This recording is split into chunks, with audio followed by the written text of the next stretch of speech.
আমার সাথে যদি তার কুলুকুলু নাই, আমি যাই নাই, আমি ফোন ধরবে না, এবং সে আমাকে কল করে নাই, অন্য একজনের ফোনে ফোন করেছে, তার মানে আপনারা কি এটুকু বোঝেন না যে আমি তার ফোন ধরি না, বা আমাকে আমার ফোনে সে রিচ করতে পারে না?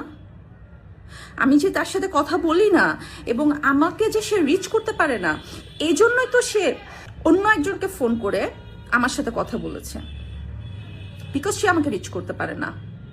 আমি লিটারেলি তাকে কলে ব্লক করে রেখেছিলাম। সেই স্পষ্টভাবে বলতেছে যে ও তো আমার ফোন ধরবে না। সেই স্পষ্টভাবে বলছে যে আমি র্যাব পাঠাবো, এনএসআই পাঠাবো, ডিজিএফআই পাঠাবো। কেন পাঠাবে? আমাকে যদি, আমার সাথে যদি তার কুলুকুলু সম্পর্ক থাকতো, তাহলে আমাকে বলতো এই মাহি, বা আমাকে ফোনও করতো না, আমাকে টেক্সট করতো, আমি তো দৌড় দিতাম।